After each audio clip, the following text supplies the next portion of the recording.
শোন, আমি বাপ তুই বেটা, যদি কখনো ধরা পড়ি কেউ কব না কারো কথা। আব্বা হ, তুমি যেটা কবে ওটাই। শোন, আমরা যদি ধরা পড়ি কারো কাছে স্বীকার করা যাবে না যে কে আসিল না আসিল আমার সাথে। আরে আমি কি তোমার ওরকম বেটা? তুমি খালি আমাকে একটা বিড়ি দাও, দেখো আমার আর কিছু মনে থাকবি না। হারাম দাদা, বাপের পড়তে বেরিলিস একটা বিড়ির জন্য তুমি আমাকে মারলে? ধর তোমার বিড়ি আমি খাবো না, একটা বিড়ি খেলে পরে সবকিছু ভুলে গেলি উনি। হারাম দাদা, আমার কথা শুন, তুই শিখের মুড়ে যা আর আমি শিয়ালে মুড়ে যাই। ঠিক আছে যাও, আমি ওদিকে ঢুকিচ্ছি। A few moments later.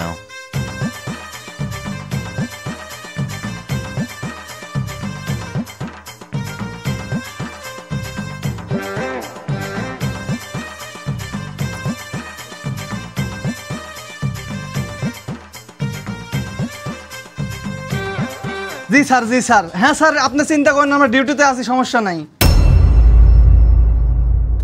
Sir sir sir sir আমার বলছি স্যার, স্যার ঘাস খাতে লেগে গেছিল স্যার, বিলের মধ্যে ঘাস খাতে লেগে গেছিল স্যার।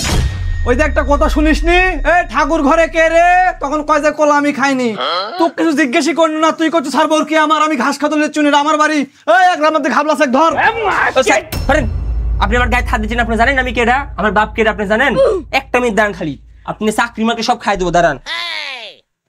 হ্যালো আব্বা, এটি আসেন তো তাড়াতাড়ি। তার আমি আসিচ্ছি।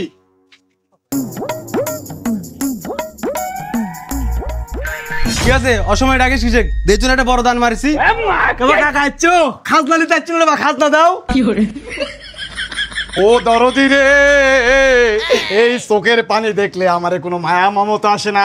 তোমার দুই বাপ বেটাকে আমরা লিয়ে দরদ যাচ্ছি কাকা, দয়া করে চলো দুইজন। তোকে কি শিখে দিন যে আমরা কোনোটা ধরা বলে পরে কারো কাছে স্বীকারোক্তি করা হবে না গো? তুমি আমি কতবার করে কোন একটা বিড়ি আমাকে দিলে পরে আমার কথা সব ভুলে গেল।